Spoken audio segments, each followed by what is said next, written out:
ഈ പ്രപഞ്ചം ഉണ്ടെങ്കിൽ ഉള്ളതാരാ? ഈശ്വരനാ. അരണ്ട വെളിച്ചത്തിൽ പാമ്പിനെ കണ്ടു. ശരിക്കുള്ളതെന്താ? കയറാ.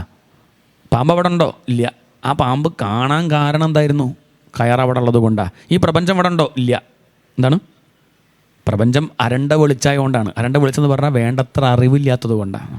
ഭാഗവതം ശരിക്കും പഠിക്കാത്തത് കൊണ്ടാണ്. ശരിക്കും പഠിച്ചാൽ എന്തായി?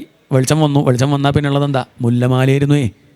തൊട്ട് മുമ്പ് നടന്നു പോയ അമ്മയുടെ തലേന്ന് വീണ നല്ല സുഗന്ധമുള്ള ഭംഗിയുള്ള മുല്ലമാല കണ്ടിട്ടാണ് പാമ്പാന്നും പേടിച്ച് ആ വഴിക്ക് പോവാതിരുന്നത്. ഇതുപോലെ ഈ പ്രപഞ്ചം ആണ്. ആ പാമ്പിനെ അവിടെ കാണാൻ കാരണം എന്തായിരുന്നു? അടിസ്ഥാനമായിട്ട് ആ മാല ഉള്ളത് കൊണ്ടല്ലേ, അല്ലെങ്കിൽ ആ കയറുള്ളത് കൊണ്ടല്ലേ. ഇതുപോലെ ഉള്ളത് ഈശ്വരനാ. പാമ്പ് അവിടെ ഇല്ല. ഉള്ളതെന്താ? കയറാണ്. ഇതുപോലെ ഇവിടെ പ്രപഞ്ചമില്ല. ഉള്ളതാരാ? ഈശ്വരനാണ്. ആ ഈശ്വരൻ നമുക്ക് കാണാൻ പറ്റാത്തത് കൊണ്ട് നമ്മളെന്ത് പറയണു? പ്രപഞ്ചമുണ്ട്. ഉന്മാരുടെയാ? ഈശ്വരൻ്റെയാണ്. അത് അറിയില്ല നമുക്കെന്ന് മാത്രം. അത് അറിയാൻ ശ്രമിക്കണം. പണ്ടൊരു വലിയ പണക്കാരി, അവളുടെ വീട്ടിലെ ദാസി പണിക്കാരിയുണ്ട്. പണക്കാരിയും പണിക്കാരിയും. ഈ പണിക്കാരി കുറച്ച് കാലമായിട്ട് 10-30 കൊല്ലമായിട്ട് ആ വീട്ടിലായതുകൊണ്ട് ഇപ്പം കാര്യങ്ങളൊക്കെ തീരുമാനിക്കുന്നത് ആരാ? ഇവളാ ഇന്ന് ചപ്പാത്തി മതി. ആരാ പറയണത്? പണിക്കാരി. പണിക്കാരി പറഞ്ഞാൽ പിന്നെ അമ്മ കൊച്ചമ്മ പറയും എന്നാൽ ശരി, എൻ്റെ ഇഷ്ടം. അങ്ങനെ ഒരു ബന്ധമായി. ആ പണക്കാരിയുടെ കഴുത്തിൽ നല്ലൊരു നെക്ലേസ് ഉണ്ട്. വലിയ നെക്ലേസാണ്. 1 കോടി റുപ്യ അതിന് വില. എത്രയാ? 1 കോടി റുപ്യ. ഇടയ്ക്കൊക്കെ ഈ പണിക്കാരി ചോദിക്കുന്നത് കല്യാണത്തിനൊക്കെ പോകുമ്പോൾ ഒന്ന് തരുമോ കൊച്ചമ്മേ? തരണം. അങ്ങനെയോ? തരുമോന്നല്ല, ആ ബന്ധം കൊണ്ടേ. ഞായറാഴ്ച ഒരു കല്യാണം തരണം. അതാര് കൊടുക്കും? ഈ സ്ത്രീ കൊടുക്കും. അതിട്ട് ഇടയ്ക്ക് കല്യാണത്തിനൊക്കെ പോകുമ്പം അവിടെ ഉള്ളവരൊക്കെ നോക്കിയിട്ട് പറയും എന്താലേ നല്ല വില കൂടിയ സാധനം കേട്ടോ, ഇവളുടെ കഴുത്തിൽ കണ്ടില്ലേ, അവളുടെ ഒരു പവറേ എന്നൊക്കെ ആര് പറയും? അവിടെ കാണുന്നവരൊക്കെ പറയും.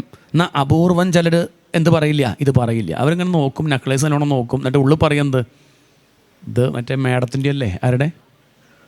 ആ കൊച്ചമ്മയുടെ അല്ലേ? കാരണം അവർക്ക് ആരെ അറിയാം? അവർക്ക് ആ കൊച്ചമ്മയെ അറിയാം എന്നുള്ളത് കൊണ്ട് ഇവളുടെ അല്ലാന്ന് മനസ്സിലാക്കി. ഇതുപോലെയാണ് ഈ കാണുന്ന പ്രപഞ്ചത്തിൽ പലതും കാണുമ്പോൾ നമ്മളൊക്കെ ഈ പ്രപഞ്ചത്തിൻ്റെ മഹിമ, പ്രകൃതിയുടെ സൗന്ദര്യം എന്നൊക്കെ പറഞ്ഞു. അറിവുള്ളവർക്ക് എന്താ അറിയാം?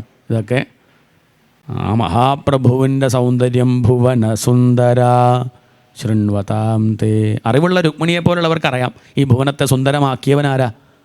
അതിതിൻ്റെ കേമത്തല്ല, അതാ ഭഗവാന്റെ കേമത്വമാണ്. ഇതൊന്നല്ലെങ്കിൽ നാളെ പോകട്ടു. പക്ഷെ എന്നാലും ആ സുന്ദരൻ്റെ സൗന്ദര്യം നഷ്ടപ്പെടില്ല. നമ്മളുടെയൊക്കെ നഷ്ടപ്പെടും. നമ്മുടെ ഉച്ചവരെയൊക്കെ കഷ്ടിച്ച് കിട്ടും. ഉച്ച കഴിഞ്ഞാൽ വീണ്ടും പോയിട്ട് ഒന്ന് ശരിയാക്കേണ്ടി വരും. കുറച്ച് തേക്കണം. ടിഷ്യൂ പേപ്പറൊക്കെ ആയിട്ട് നടക്കണം തന്നെ. ആ രാവിലത്തെ പേസ്റ്റ് പോകുമ്പോൾ പേടിയാണ്. ഒരു മഴ പെയ്താൽ പ്രയാസമാണ്. ഇതാണ് നമ്മുടെ കഥ. പക്ഷേ ഇത് ഇങ്ങനെ ആക്കി നിർത്തിയ ഒരാളുണ്ടല്ലോ, അയാളുടെ സൗന്ദര്യം ഒരിക്കലും പോവില്ല. അയാളെ ആശ്രയിക്കൂ. നടു റോട്ടിലിറങ്ങിയിട്ട് നാവില്ല പറയണത് പോലെയാണ് അത്ര ഈശ്വരനില്ല പറയണത്. എന്താണ്? നടു റോട്ടിലിറങ്ങിയിട്ടേ നമ്മൾ പറയാം നാവില്ല നാവില്ല എന്ന്. അപ്പോൾ അറിവുള്ളവർ എതിർക്കാൻ പോവുമോ? തർക്കിക്കാൻ പോവുമോ? നമ്മൾ പോവുമോ? നമ്മളെന്താ പറയുക? കഷ്ടം തന്നെ. നാവുള്ളതുകൊണ്ടല്ലേ ഇവ മിണ്ടണത്. നാവില്ല എന്ന് അയാൾ പറയണത് എന്തുകൊണ്ടാണ്? നാവുള്ളത് കൊണ്ടാണ്. ഈശ്വരൻ ഇല്ല എന്നൊരാൾ പറയണത് എന്തുകൊണ്ടാണ്? അയാളുടെ ഉള്ളിൽ ബോധമായിട്ടിരിക്കണത് ആരാ? അയാൾക്ക് ഈ പറയാനുള്ള ശക്തി ആര് കൊടുത്തു? അതാ ഈശ്വരനല്ലേ എന്നാണ്. എന്തു ചെയ്യും? അയാൾ വേണ്ടതുപോലെ മനസ്സിലാക്കുന്നില്ലല്ലോ എന്നുള്ളൊരു കൃപ മാത്രമേ ഉണ്ടാവുള്ളൂ. അല്ലാണ്ട് വിമർശിക്കാനോ എതിർക്കാനോ അയാളെ പുച്ഛിക്കാനോ അയാൾ നശിച്ചു പോട്ടെന്ന് പറയാനോ ആര് പോവില്ല? അറിവുള്ളവർ പോവില്ല എന്നാണ്. യസ്മിന്നിദം യതശ്ചേദം യേനേദം യൈദം സ്വയം. എവിടെ നിന്നാണോ ഈ കാണുന്നത് ഉണ്ടായത്? അത് ആദ്യപടി. ആദ്യം അങ്ങനെ ചിന്തിക്കുക, ആരാണിതൊക്കെ ഉണ്ടാക്കിയത്? പിന്നെ മനസ്സിലാവും ഒന്നും ഉണ്ടാക്കിയിട്ടില്ല. എന്താണ്? ആരാണ് ഈ തിരമാല ഉണ്ടാക്കിയത്? കടല. കടലിൽ നിന്നാണ് തിരമാല ഉണ്ടായത്. ഓ, അപ്പം തിരമാലയ്ക്ക് അടിസ്ഥാനം കടലാണെന്ന് മനസ്സിലാക്കി. ഒന്നും കൂടി ചിന്തിച്ചപ്പോൾ മനസ്സിലായി, അല്ല, തിരമാല കടലിൽ നിന്ന് വേറെ വേറെ ഉണ്ടോ? തിരമാല തന്നെയാണ് കടൽ, കടൽ തന്നെയാണ് തിരമാല, ഒക്കെ വെള്ളം ആണ്. ഏനേദം യൈദം സ്വയം. ഇവിടെ ഓടിൽ നിന്നാണ് വിളക്കുണ്ടായതെന്ന് പറഞ്ഞു. കുറച്ച് കഴിയുമ്പോൾ മനസ്സിലായി എന്ത്? ഓടിൽ നിന്ന് വിളക്കുണ്ടായോ? ഓടങ്ങോട്ട് എടുത്ത് മാറ്റിയ വിളക്കുണ്ടോ? ഉള്ളതെന്താ? വിളക്ക് മാത്രം, അല്ല ഓട് മാത്രം എന്നാണ്. എന്ന് തിരിച്ചറിയും പോലെ ഈശ്വരനേ ഉള്ളൂ എന്ന് തിരിച്ചറിയും. മറ്റതൊക്കെ നമ്മൾ വ്യവഹരിക്കാൻ ഓരോന്ന് പറയണു അറിവില്ലായ്മ കൊണ്ട്.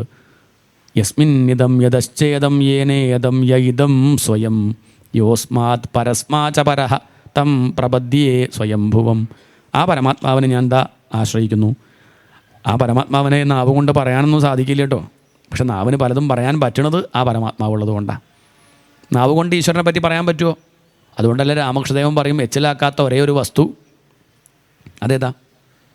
അത് പറയാൻ പറ്റില്ലല്ലോ, പറഞ്ഞാൽ എച്ചിലാവില്ലേ? ഇന്ന് വരെ പറഞ്ഞിട്ടില്ല. ചിലർ ബ്രഹ്മം എന്ന് പറയണു, ചിലർ പരമാത്മാ എന്ന് പറഞ്ഞു, ചിലർ ഈശ്വരൻ എന്ന് പറഞ്ഞു, ചിലർ അള്ളാഹു, ചിലർ യേശു, പിന്നെ പല പല രീതിയിൽ പറയണു. ചിലർ എനർജി എന്നൊക്കെ പറയും. ഇപ്പം ചിലരൊക്കെ ഡിങ്കൻ എന്നൊക്കെ പറയുന്നുണ്ട്. പലതരത്തിലുണ്ട്. യുക്തിവാദികളൊക്കെ പല പല പേര് വിളിച്ച് പരിഹസിക്കാറുണ്ട് ഭഗവാനെ. ആയിക്കോട്ടെ, എന്താ വെച്ചാൽ വിളിച്ചോളൂ, അവനവൻ്റെ ഭാവനയ്ക്ക് അനുസരിച്ചൊക്കെ വിളിക്കാം. പക്ഷേ പറയാൻ സാധിക്കില്ല എന്നാണ്. ഗിരാം വിദൂരായ, നാവ് കൊണ്ട് പറയാൻ പറ്റുമെങ്കിൽ അർത്ഥം അതിന് പരിമിതി ഉണ്ടെന്ന അർത്ഥം.